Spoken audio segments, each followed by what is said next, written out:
tarde, me da mucho gusto saludarlos. Su servidor Rodrigo Guerra, como siempre, dándoles la más cordial bienvenida en un programa más de Derecho para Todos. Les recuerdo que estamos en la segunda temporada de los programas. Seguimos desahogando temas relacionados con el derecho en general. Estamos haciéndolo a través de todas las dudas, de todas las inquietudes que ustedes nos comparten.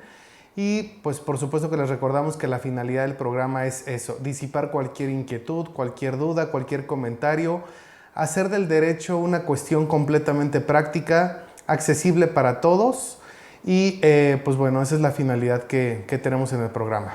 Bienvenidos nuevamente.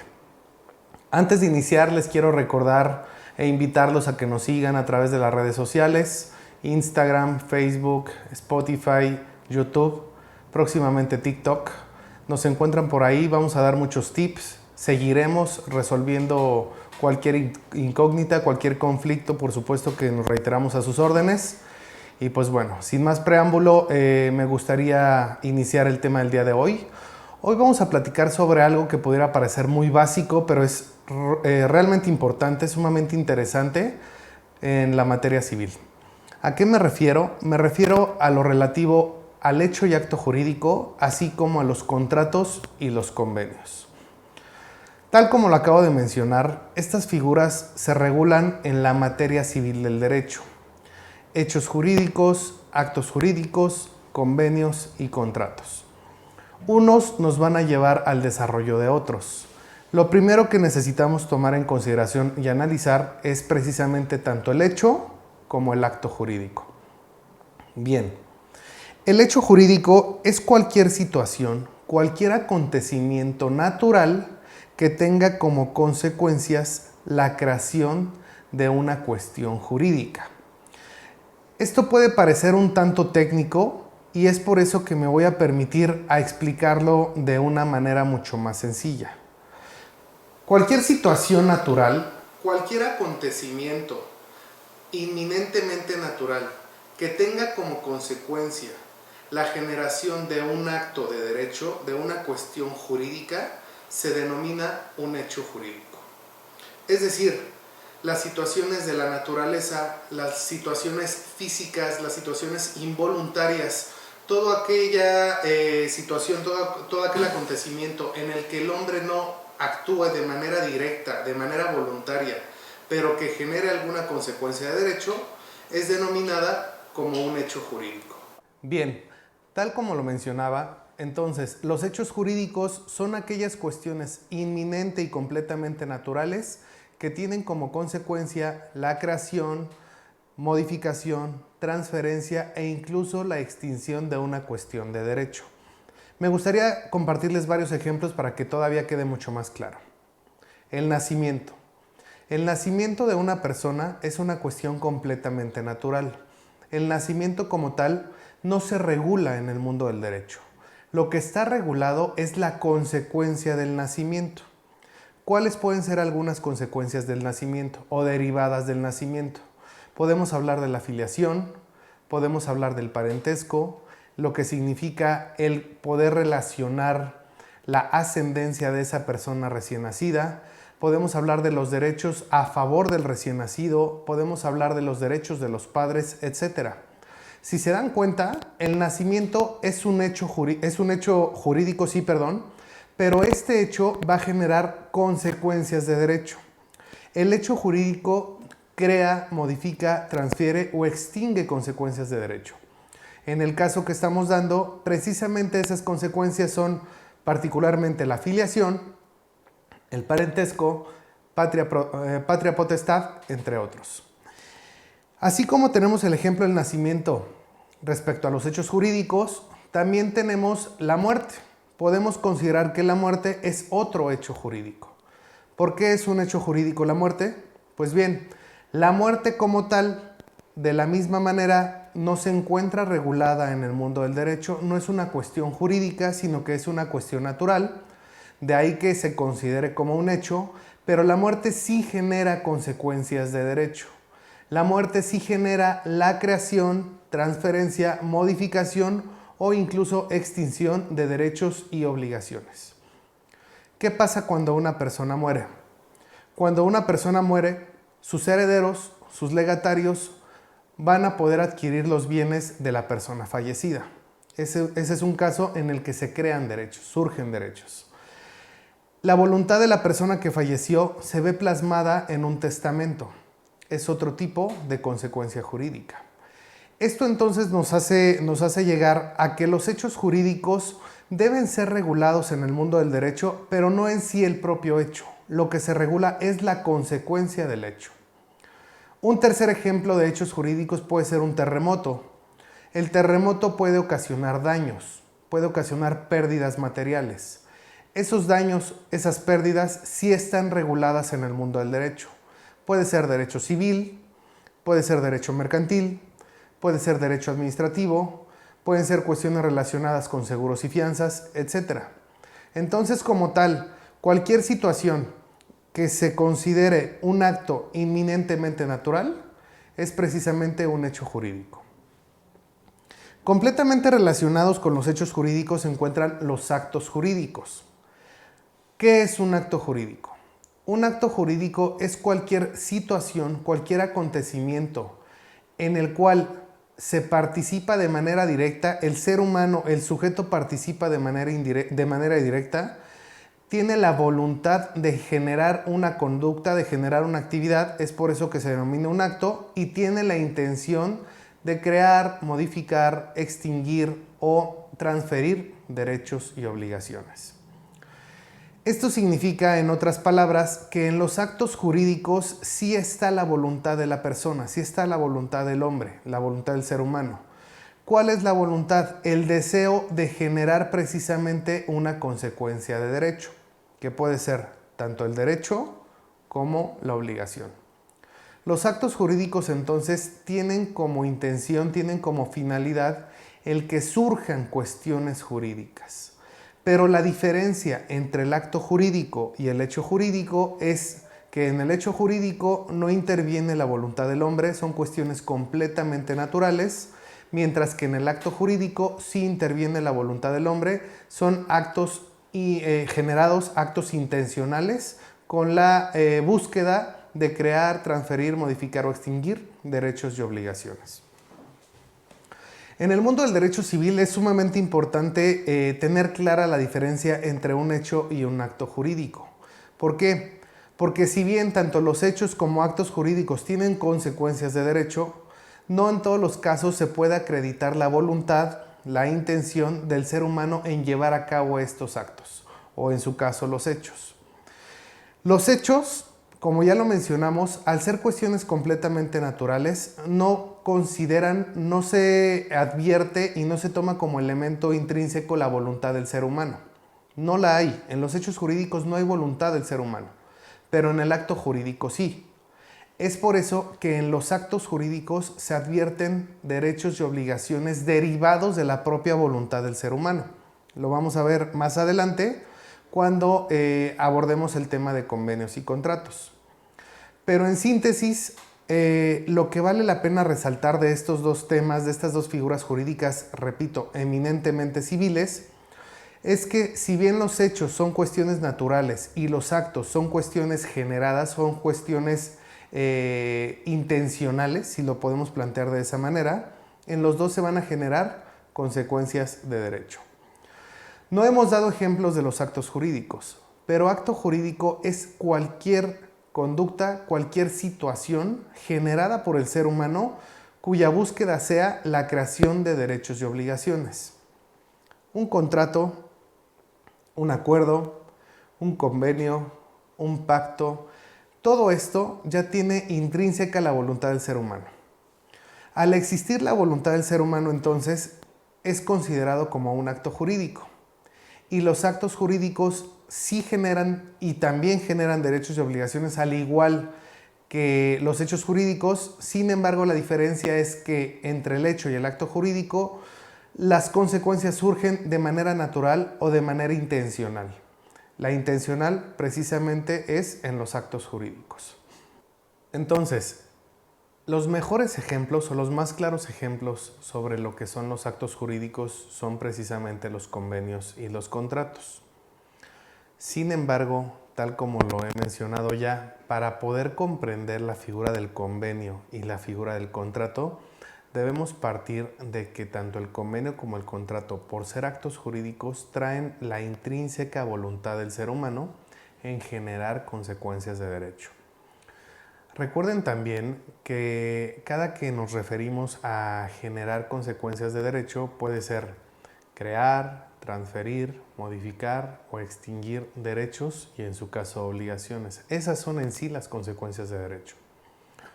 Un convenio es el pacto de voluntad de dos o más personas precisamente para crear, modificar, transferir o extinguir obligaciones. Esto en la práctica se presta a mucha confusión, se presta a muchos errores. ¿A qué me refiero? No, independientemente vaya de que se utilice el término en forma correcta o incorrecta, no sabemos realmente qué tiene o cómo se construye un convenio. Cada que ustedes escuchen la palabra convenio, deben de tener presente que solamente se debe referir a obligaciones. Dentro de un convenio, única y exclusivamente hay obligaciones. Es decir, una definición clara de lo que es un convenio, podemos empezar de la idea de que un convenio es un acto jurídico, pero es un acto jurídico a través del cual solamente se crean, modifican, transfieren o extinguen obligaciones, solamente obligaciones. Ya veremos en un ratito qué es el contrato, pero lo importante, la característica esencial de lo que es un convenio es que dentro del convenio solamente podemos hablar de obligaciones. Ahora, ¿cómo podemos advertir si es o no una obligación? ¿Cómo podemos advertir que efectivamente dentro de los convenios se pacten obligaciones? Una obligación es aquello que de manera voluntaria, me refiero a los convenios, que de manera voluntaria una o ambas partes deciden hacer, se comprometen a llevar a cabo. El obligarse es adquirir el compromiso legal, jurídicamente hablando, por supuesto, adquirir el compromiso legal de llevar a cabo algo o de no hacer algo incluso, pero el compromiso está. Estoy comprometido en hacer o no hacer determinada acción, determinada situación. Eso es una obligación. En los convenios se estipulan solamente obligaciones. No hay derechos, para que quede claro. En un convenio nunca vamos a hablar de derechos. En un convenio solamente hay una obligación. Ahora pondremos unos ejemplos. Pero además de que hay obligaciones, debemos de considerar que los convenios pueden ser unilaterales o bilaterales respecto a las obligaciones. ¿A qué me refiero con esto? Que si bien para que exista un convenio deben existir dos sujetos, deben existir dos partes para que se pueda, por lo menos dos partes, vaya, pueden haber más, pero lo mínimo son dos partes para que se considere la existencia de un convenio. Pero hablando de las obligaciones, no es forzoso que ambas partes acuerden o pacten o se comprometan al cumplimiento de una obligación. Puede ser con que una de las partes estipule una obligación mientras la otra solamente es beneficiaria de esa obligación para que se hable de un convenio. Ejemplo, si se plantea un convenio a través del cual existe la obligación de pago del sujeto A en beneficio del sujeto B, en este caso, al no referir ningún derecho a favor del beneficio B, estamos hablando de un convenio. El sujeto A se compromete y obliga a pagar la cantidad de 10 pesos a favor del sujeto B. Eso es una obligación clara, pero es una obligación de solamente una de las partes del convenio. Si se dan cuenta, en este ejemplo no les estoy mencionando que el sujeto B va a recibir una cosa o tiene que entregar una cosa a cambio del dinero o tiene que llevar a cabo alguna actividad, alguna prestación de servicio. No, simplemente el sujeto A se obliga a pagar al sujeto B determinada cantidad.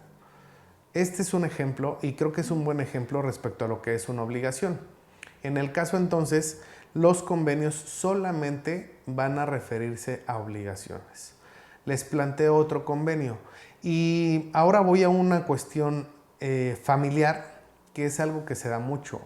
En las controversias del orden familiar, sea derivado de un divorcio, sea una cuestión de guardia y custodia, sea convivencias y visitas, sea una cuestión de alimentos, es obligatorio, está estipulado dentro del título relativo a las controversias del orden familiar en el Código Procesal para la Ciudad de México y en los demás códigos, que las partes hagan propuestas para convenir, incluso en audiencias, incluso en las resoluciones de los propios juzgados, siempre se va a buscar la manera de llegar a convenios.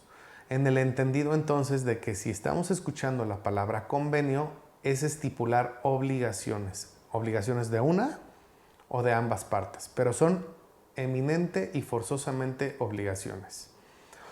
¿Qué pasa en materia familiar?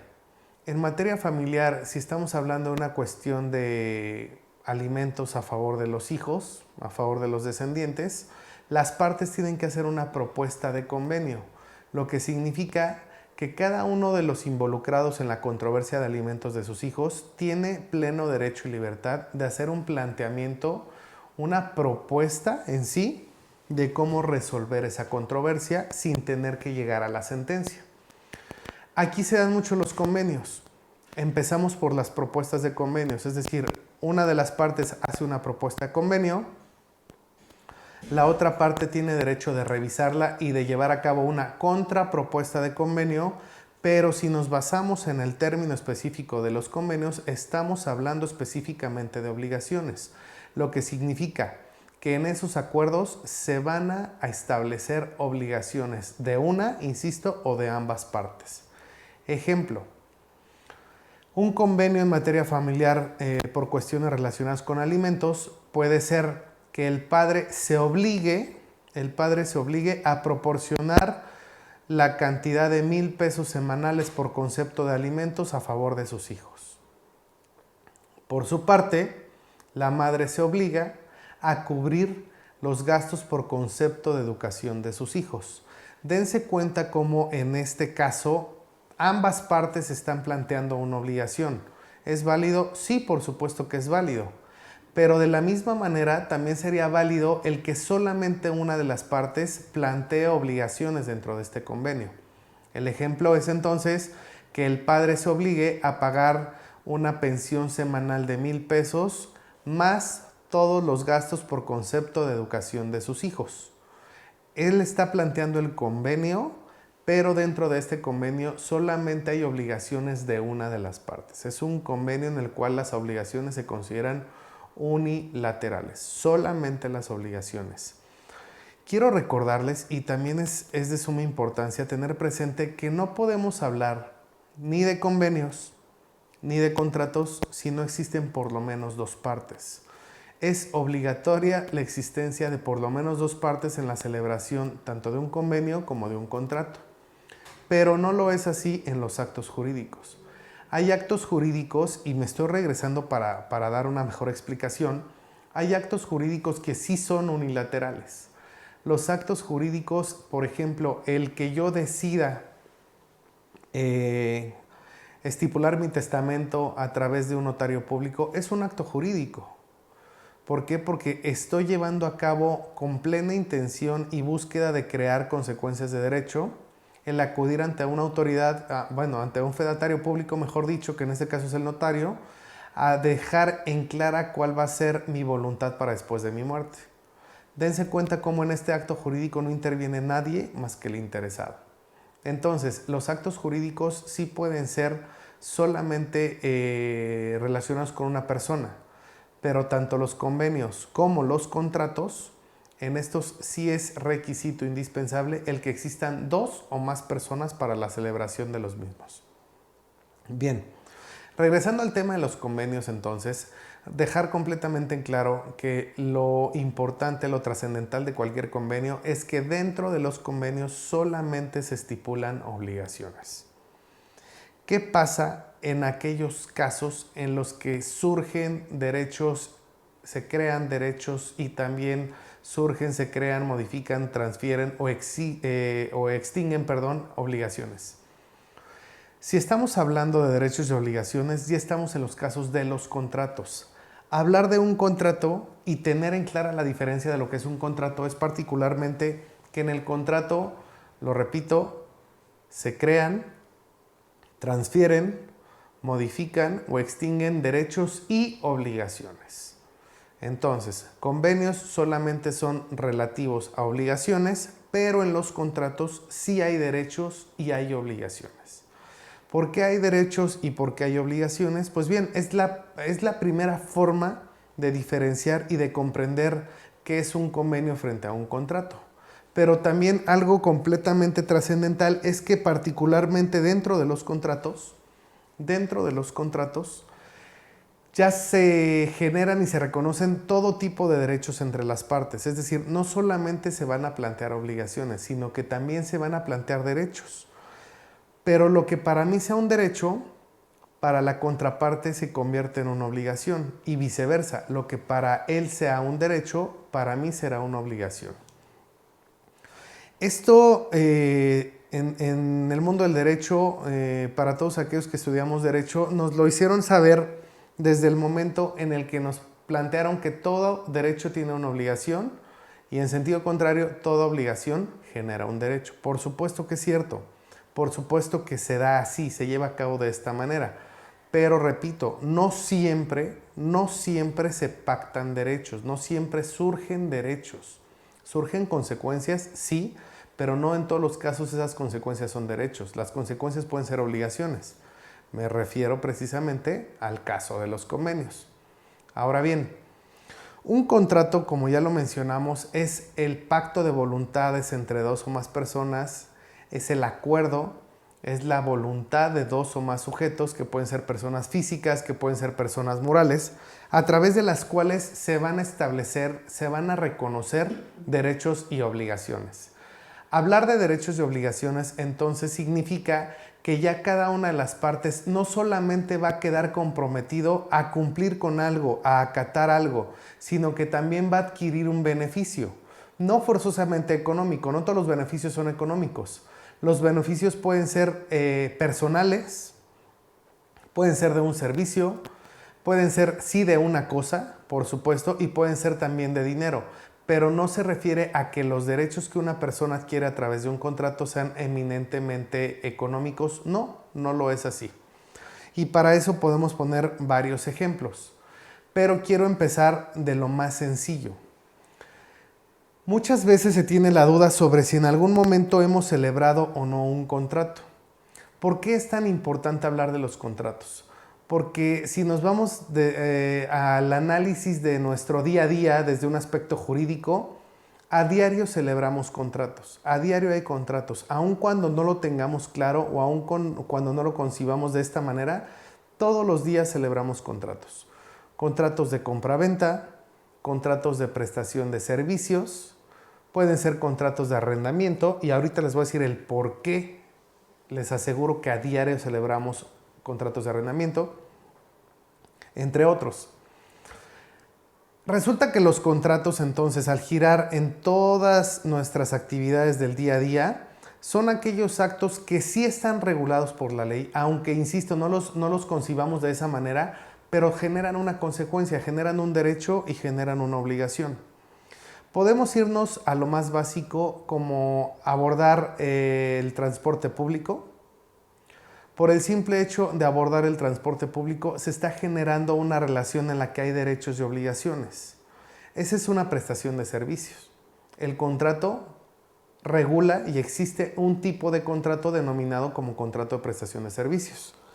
Al subirme al transporte público, ¿qué contrato estoy celebrando este? ¿Por qué? Porque estoy pagando, esa es mi obligación, por recibir la prestación del servicio de transporte. Ese es el derecho.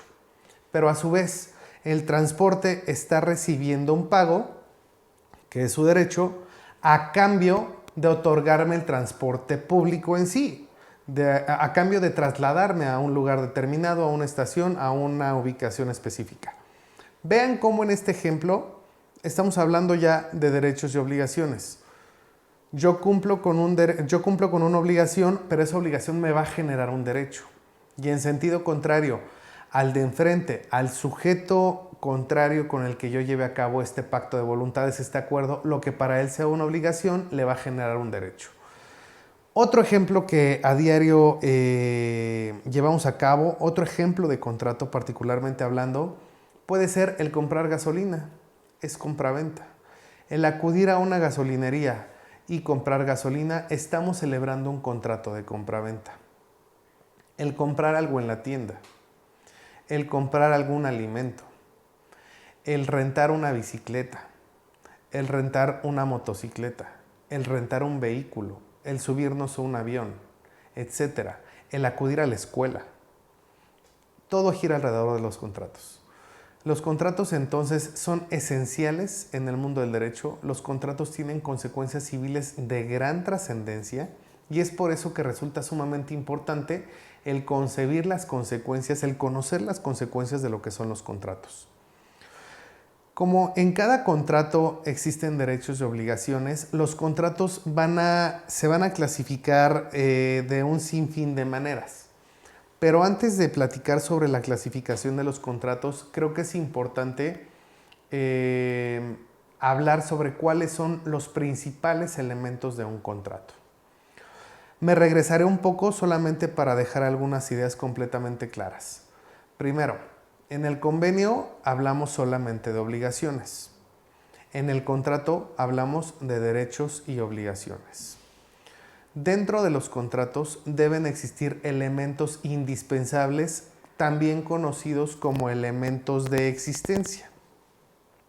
Si dentro de un contrato no se reúnen esos elementos de existencia, esos elementos indispensables, no se reconoce como tal la propia vida, el propio surgimiento del contrato. ¿Cuáles son esos elementos de existencia? Y son básicos, les recomiendo que los tengan siempre presentes. Los elementos de existencia de un contrato son el consentimiento, también conocido como voluntad, y el objeto. En todo contrato se debe de advertir el consentimiento, que es la voluntad de cada una de las partes en llevar a cabo dicho contrato, y el objeto. El objeto en sí es la esencia de lo que se está pactando. Este objeto debe ser lícito. Es sumamente importante que el objeto de un contrato sea lícito.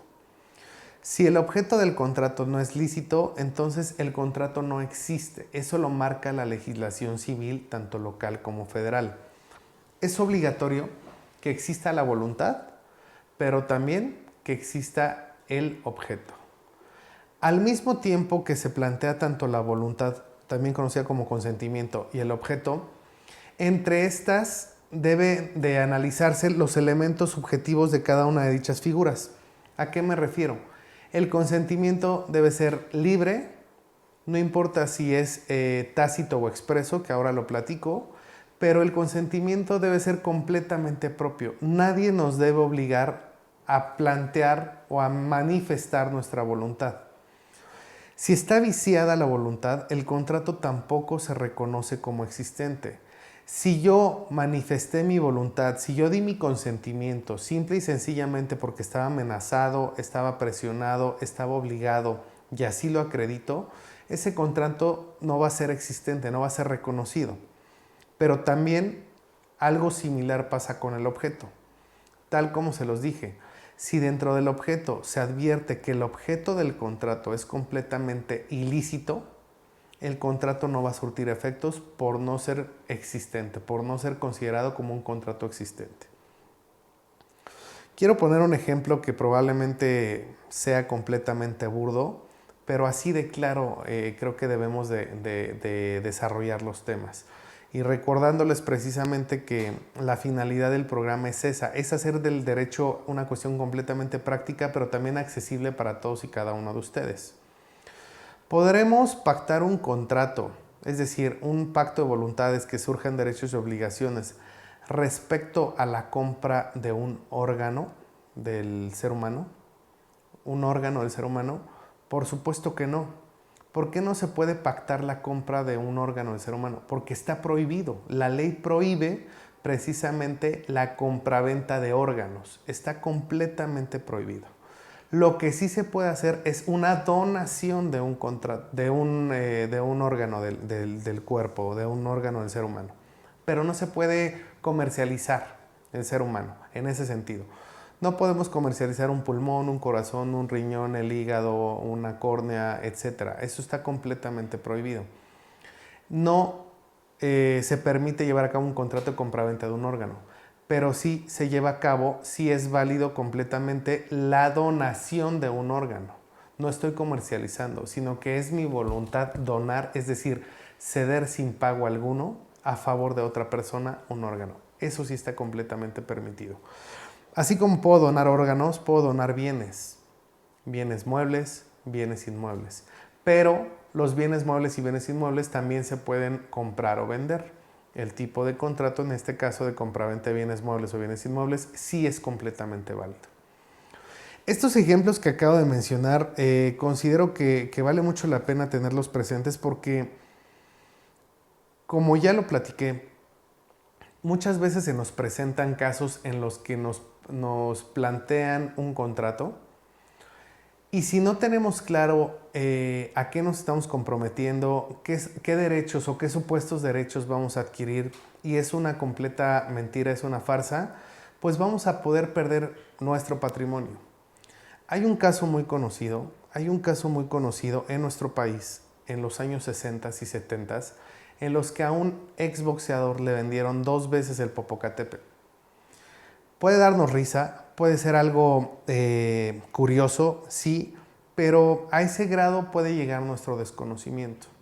Una persona creyó que podía comprar el Popocatépetl, el volcán, lo cual es completamente ilegal, lo cual no es susceptible de apropiación porque no es un bien que se pueda comercializar, pero él desafortunadamente creyó y cayó 2 veces en la misma trampa.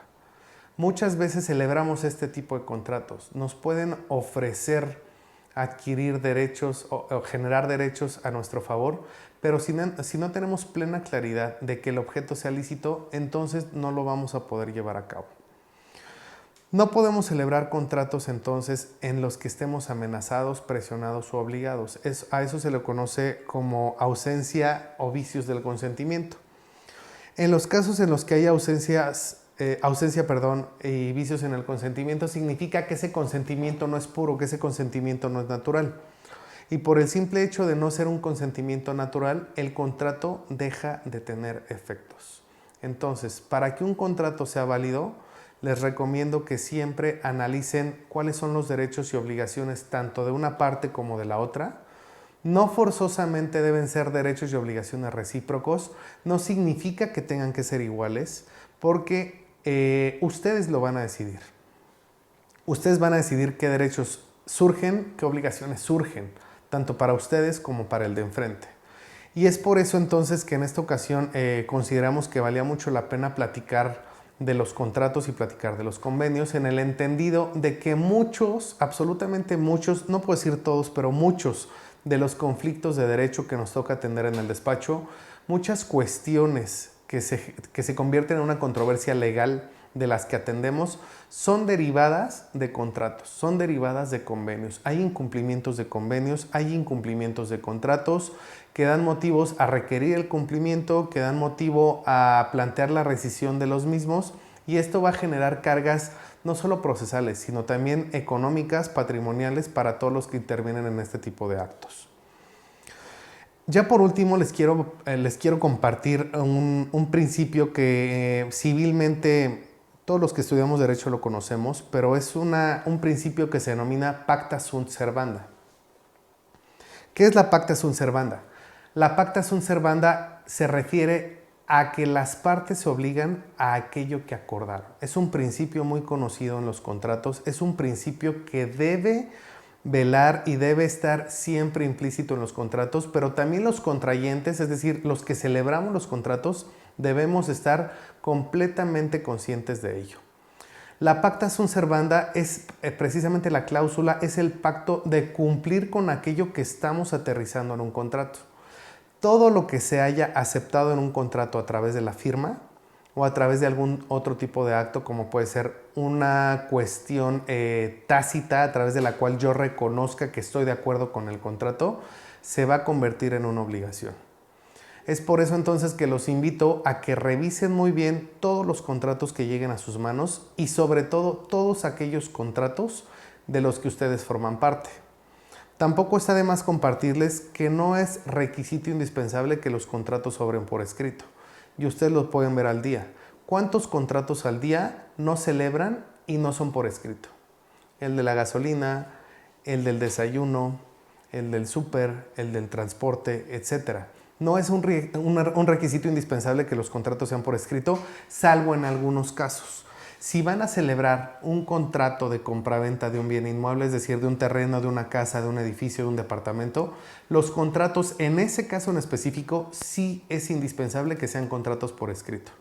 Un contrato laboral también es obligadamente por escrito. Pues bien, en esta ocasión ya se nos terminó el tiempo. Tengo muchas dudas y comentarios por responder. Sin embargo, quería desarrollar el tema y poderlo terminar dentro del tiempo de esta plática. Me comprometo a resolver cualquier duda, cualquier inquietud, pero también los invito no solo a que nos sigan en las redes sociales, sino en caso de que requieran una asesoría personal, ya respecto a un asunto en específico, nos contacten. Saben y conocen nuestros medios de comunicación y como siempre estaremos a sus órdenes. Me da mucho gusto saludarlos, nos veremos en la próxima. Gracias.